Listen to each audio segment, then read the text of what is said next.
Today I'm joined by Nick Posford, CEO of the British Dyslexia Association. I understand the BDA has a fantastic conference coming up in May. These conferences are now happening every 3 years, so this must be a special event. So Nick, it is so great to meet you. And my first question is, can you please tell me more about the conference and who it is aimed at?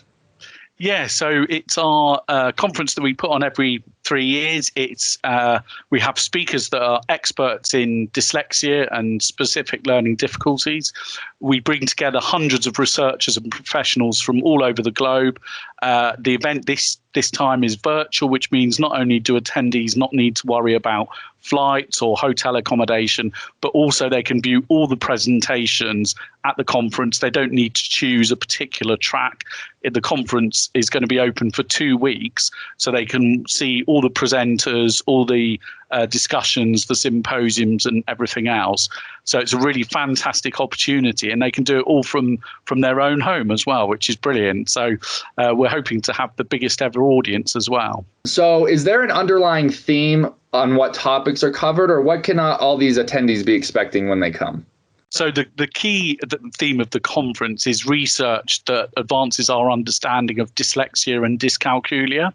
And so that includes the neuroscience of dyslexia and how that applies to the learning environment, advances in knowledge around spelling, writing, working memory, executive function, all those related areas that are so crucial with dyslexia.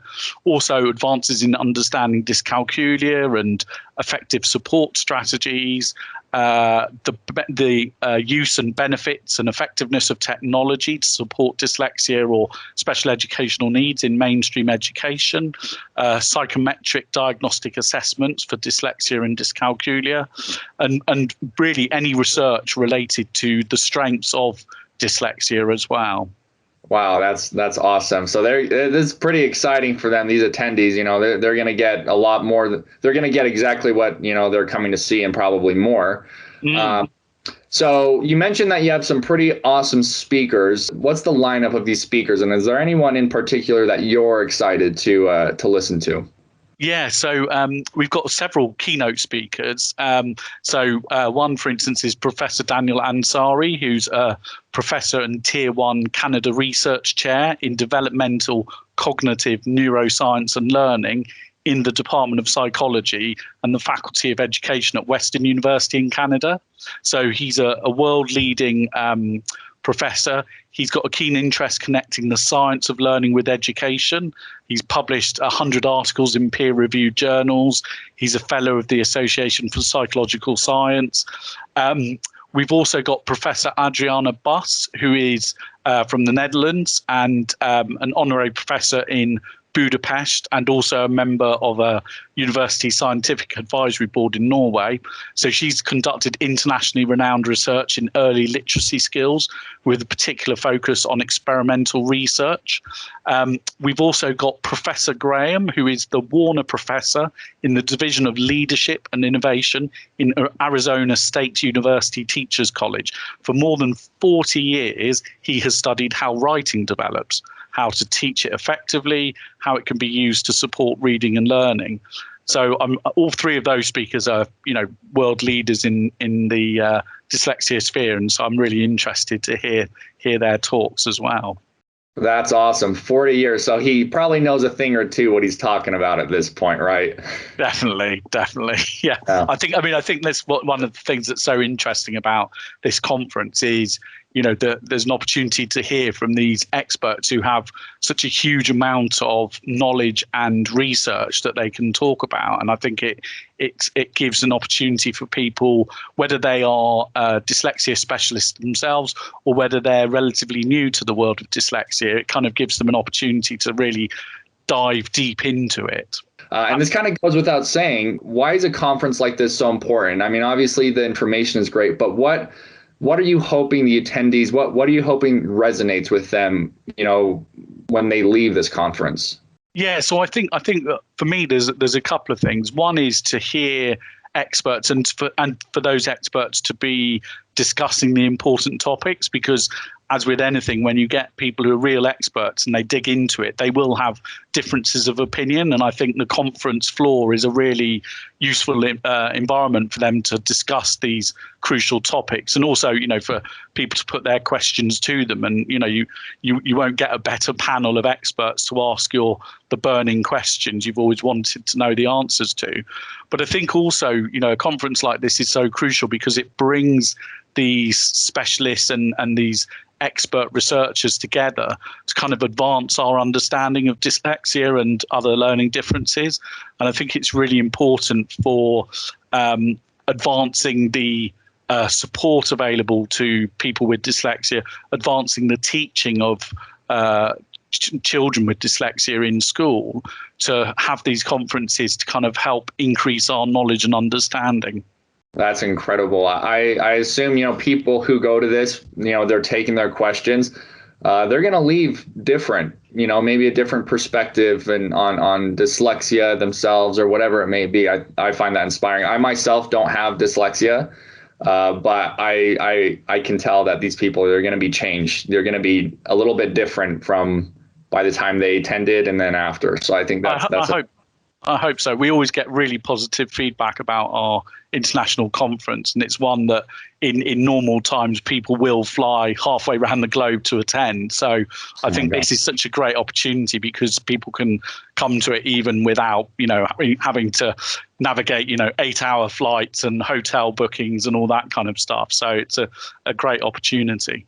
Well, awesome. Well, now I'm going to kind of put you on the spot. From what I understand, you recently became the CEO of this long-standing, arguably the biggest association in accordance with dyslexia. But what are some of the priorities? What are you going to try and move forward? What are some of the things you're going to be focusing on moving forward? We're looking at our strategy at the moment, and I think there's two really clear themes coming out of it. One is about removing the barriers that exist at the moment. So whether that's in our education system, whether that's in workplaces, whether it is in wider society, there's barriers that people with dyslexia face because there's a lack of understanding of what dyslexia is. There's a lack of understanding of how to support someone with dyslexia. So we're looking at how we can reduce those barriers and enable people with dyslexia to achieve their dreams and to do whatever they want to do.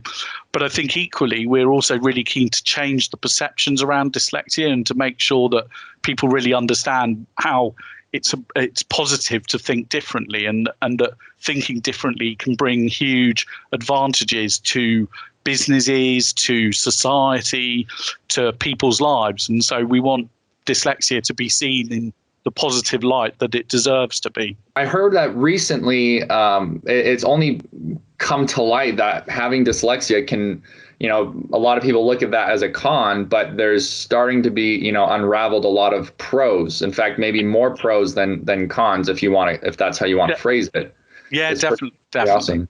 Definitely. And I think, there's lots of well-known dyslexic celebrities or famous people. You've got the likes of Richard Branson, Steve Jobs, Lewis Hamilton, all these people that are well known for having amazing talents, and often they refer to their dyslexia as being part of what has made them successful.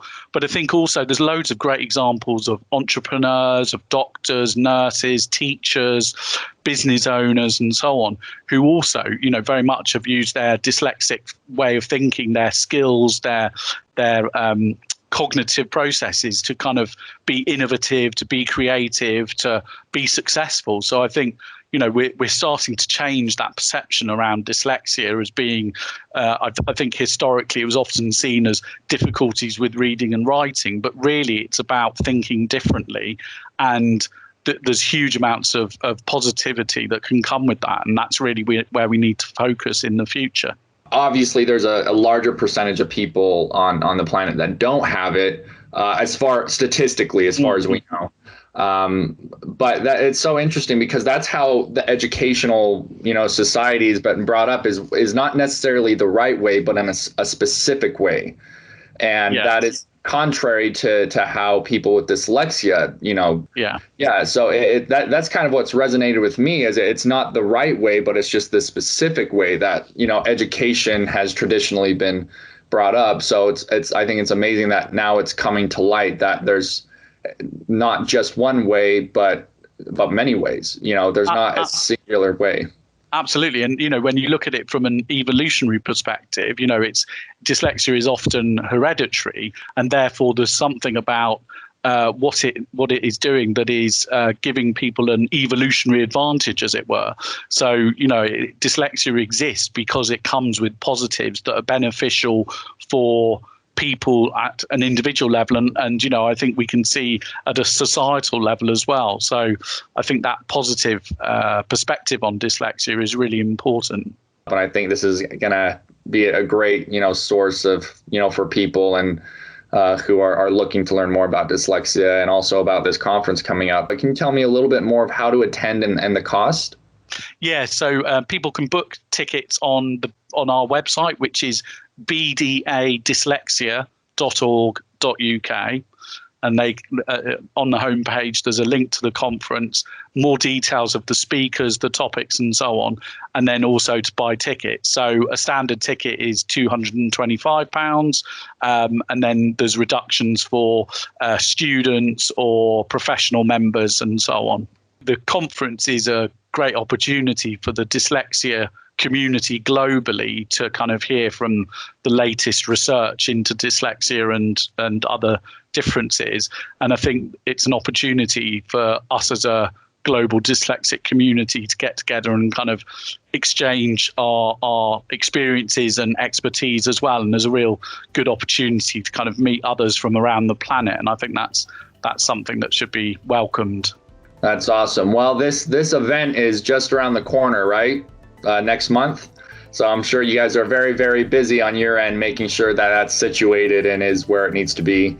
But thank you so much, Nick. I really do appreciate you taking the time out of your day to have this conversation with me. And I think this is going to be a great benefit to a lot of people. Brilliant. No problem at all. And thanks very much, Jeff. Hey guys, thank you so much for watching. We hope you enjoyed this video as much as we did putting it together. We have another fantastic piece of content for you. Please feel free to click this link here and learn more about Wendy Tweedy, the CEO of Phonic Books, and some of the incredible technologies we're using to help support the dyslexic community. If you have any comments or questions, leave them in the comments below. And as always, thank you so much for watching.